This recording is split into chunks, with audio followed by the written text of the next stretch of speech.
इस संदेश में आप सभी का स्वागत है।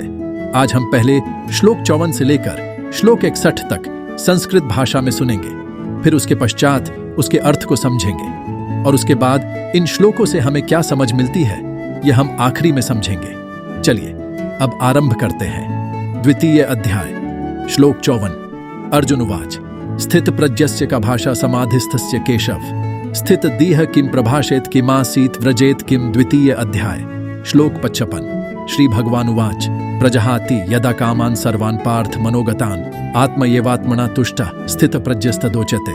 द्वितीय अध्याय, श्लोक 56। दुःखेष्वनुद्विग्नं नः सुखेषु विगतस्पृह वीतरागभय क्रोधः स्थित धीर मुनिरुच्यते।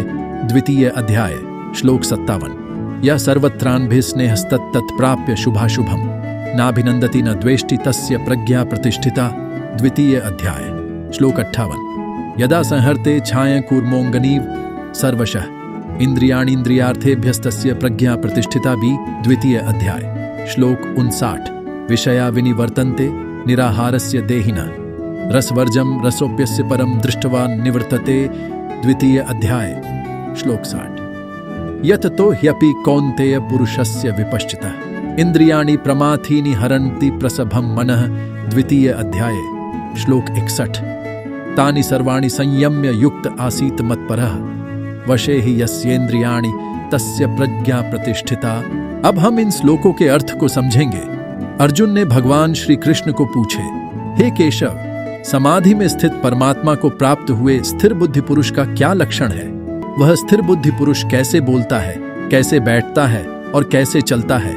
श्री कृष्ण भगवान बोले, हे अर्जुन, जिस काल में यह पुरुष मन में स्थित संपूर्ण कामनाओं को भलीभांति त्याग देता है और आत्मा से आत्मा में ही संतुष्ट रहता है, उस काल में वह स्थित प्रज्ञ कहा जाता है। जब दुखों की प्राप्ति होने पर जिसके मन में उद्वेग नहीं होता, सुखों की प्राप्ति में सर्वथा निःस्पृह है तथा जिसके राग, भय और क्रोध नष्ट हो गए हैं, ऐसा मुनि स्थिर बुद्धि कहा जाता है। जो पुरुष सर्वत्र स्नेह रहित हुआ उस शुभ या अशुभ वस्तु को प्राप्त होकर न प्रसन्न होता है और न द्वेष करता है, उसकी बुद्धि स्थिर है। जैसे कछुआ सब ओर से अपने अंगों को जैसे समेट लेता है, वैसे ही जब यह पुरुष इंद्रियों के विषयों से इंद्रियों को सब प्रकार से हटा लेता है, तब उसकी बुद्धि स्थिर है, ऐसा समझना चाहिए। इंद्रियों द्वारा विषयों को ग्रहण न करने वाले पुरुष के भी केवल विषय तो निवृत्त हो जाते हैं, परंतु उनमें रहने वाली आसक्ति निवृत्त नहीं होती। इस स्थित प्रज्ञ पुरुष की तो आसक्ति भी परमात्मा का साक्षात्कार करके निवृत्त हो जाती है। आसक्ति का नाश न होने के कारण ये प्रमथन स्वभाव वाली इंद्रियां यत्न करते हुए बुद्धिमान पुरुष के मन को भी बलात् हर लेती है। इसलिए साधक को चाहिए कि वह उन संपूर्ण इंद्रियों को वश में करके समाहित चित्त हुआ मेरे परायण होकर ध्यान में बैठे, क्योंकि जिस पुरुष की इंद्रियां वश में होती है उसी की बुद्धि स्थिर हो जाती है।